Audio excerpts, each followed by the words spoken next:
কি গো, সবাই কেমন আছো? আশা করছি সবাই ভালো আছো। আর এ দেখো, এই ঠান্ডাতে বাপ বিটিতে এখন খাটের উপর বসে আছে, আর আমাকে বলে এখন রুটি ভাজতে হবে। তারপর সব অর্ডার সব বার করতে হয়। এত ঠান্ডাতে এসব আর ভালো লাগে? তো এই দেখো, ময়দা মাখতে বসে গেলাম রাত্রিবেলা এখন। তো চলো ময়দা মাখিয়ে কীভাবে ইন্ডাকশানে রুটি করতে হয় সেগুলো দেখাবো।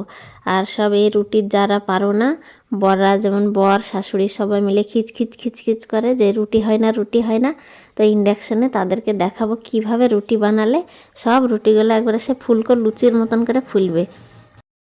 আর তারপরও যদি খিচখিচ করে বর ওই রুটির লেগে, তাহলে এমন একটা যুক্তি আজ দিব আর সারা জীবন বরাবর মনে রাখবে। তো চলো ভিডিওটা বেশ শুরু করি। তো এই দেখো, আটাতে একটু লবণ ছিটিয়ে লিবা, দিয়ে তারপরে পানি দিয়ে ভালোভাবে এই যেরকম মাখতে তো সবাই জানো, আর মাখতে না জানলে তো সে খিচখিচ করবেই, এটা তো বলারই কথা। তো তোমাদেরকে আগে মাখা জানতে হবে, আটা কিভাবে মাখে। হ্যাঁ, তো এইভাবে করে দেখো আমি যেরকম মাখিয়ে লিছি ওরকম করে মেখে লিবা। আরে দেখো, মিনিট 5 ভিজিয়ে রেখে তারপরে ছোট ছোট করে যেরকম করে রুটি বানাবা, যে সাইজের ওরকম লেচি কেটে লিবা। আমি অত যত্ন করছি না, মোটা বড় বড় করে দিব একবারে। তো এই দেখো, ইন্ডাকশানটা এবার জ্বালাতে হবে। তো এই তাওয়াটাকে এমনি করে বসিয়ে লিবা, তারপরে ইন্ডাকশানটা অন করবা। ওই সুইচটা অন অফের সুইচ যারা চালাতে জানো তারা তো জানোই। তো সেখানে ওই যে চাপাটি ধোসা ওই ওই তাপমাত্রায় রাখতে হবে, চাপাটি ধোসার তাপমাত্রায়। তা আমিও তাই এখানে রেখে দেবো এবার। এই দেখো, চাপাটি ধোসাতে রেখে দিলাম। এটাকে আনতে হবে, আঙ্গুল দেবা সে টিপে আনতে হবে, এ আবার সরাসরি আসবে না, লজ্জা বেশি। তো এই দেখো এবার নিয়ে চলে এসেছি সেখানে। এবার রুটি দিয়ে দেবো। তো রুটি বেলে দেখো দিয়ে দিলাম। আর এই করে একটা চাশনা রাখতে হবে, বুঝলে? চাশনার পরে কাজ আছে আর একখান, তো তোমাদের বলবো। তো এই কাজটা আগে দেখে নাও। তো এই দেখো, এই চাশনা দিয়ে একবার করে উল্টে দেবে, হাত দিয়েও হবে, কিন্তু হাতে যদি ছ্যাঁকা লাগে ওসব বরের লেগে অত খাটনি করার কোনো দরকার নেই।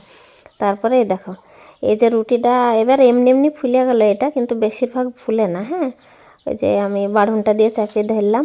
তো এই বাড়ুনটা আবার রান্না করার বাড়ুন, এবার সবাই আবার ভাবো না যে ঘর ঝাড় দিই। তো এই দেখো কি সুন্দর হয়ে ফুলে গেল। তো এই যে উপরে কালো কালো ওই যে এইগুলা দেখছো আঁচ লেগে আছে, তো ওই আঁচগুলা দিয়ে আবার সময়তে লিক হয়ে সেই গাড়ির চাকা পাংচারের মতন আবার সে পাংচার হয়ে যায় রুটি দিয়ে, ফুস বেরিয়ে যায়, তখন আর সেই হয় না। তো তাই আজ দেখাবো কিভাবে করবা। তো এইভাবে করে তো একটা ফুললো প্রথমে, তো সে একটা রুটি না হলে আর দেখাতে পারছি না, রুটি দিয়ে রুটি ফুলাবো, বুঝতে পারলে? আর দেখাতে পারবো কি করে, এখন করে রুটি উঠছে আর এখন করে সব হাতে তুলে নিয়ে খাইতে লেগে পড়েছে। তো আমার দেখানো হচ্ছে না, সেই বাড়ুন দিয়ে দেখাতে হয়েছে। দাঁড়াও তোমাদেরকে দেখাচ্ছি রুটি চুরি করার লোকটা। আরে দেখো, খাওয়াতে ব্যস্ত, এদিকে যে ভিডিও করে নিয়েছে তার সব কোনো সান আছে? ওসব কিছু সান নয়, খাওয়া হলেই হলো। আরে দেখো, এবার পেয়েছি রুটি। তো সেই রুটি দিয়ে এবার রুটি ফুলাচ্ছি। এ দেখো, এখানে রুটিতে আর পাংচার হবে না, বুঝলে? গাড়ির চাকার মতন যে যে কালো কালো জায়গাগুলো যে ফুস বেরিয়ে যায়, এই ইন্ডাকশানের রুটিতে বেশি ওরকম হয়।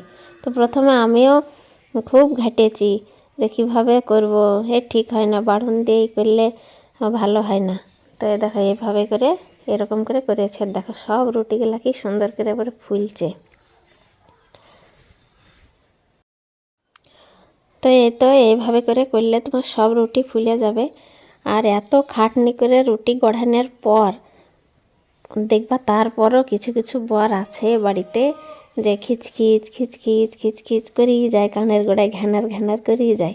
তো তাদেরকে বলছে যে আমি চাশনাখান রাখছি, তো তোমরাও একটা করে চাশনা রাখবা, বুঝতে পারলে? তো ওই চাশনাখান যদি তারপরও ঘ্যানার করে, তো ওই চাশনাখান দিয়ে পেছনের কাপড়টা উঠে একবার শুধু ঠেকিয়ে দেবা, দেখবা মজা। একবার তুমি যদি এই কাজটা একবার যদি এই কাজখান করতে পারো, তো দেখবা বিশেষ করে রুটি লিয়া আর ঘ্যানার আর করবে না, কতদিন যে করবে না তার ঠিকই নাই। তো একবারে এটা একবার তোমরা চেষ্টা করে দেখবা, যাদের বর ঘ্যানার করে। তো এই যুক্তি দিয়ে দিলাম, আর আমি এখন পালিয়ে যাই এখান থেকে। তো কেন সব বরেরাও তো সব ভিডিও টিডিও দেখে। তো যদি কিছু ভালো লাগে তাহলে লাইক কমেন্ট শেয়ার করবা আর এই চ্যানেলটাকে সাবস্ক্রাইব করে দিবা। তো আজকে আসি, দেখা হবে আবার পরের কোনো ভিডিওতে। বড়দেরকে আরও সব নতুন নতুন যুগ দিয়ে আনবো, কীভাবে জব্দ করা যায়। থাকো তাহলে, সবাই ভালো থাকো।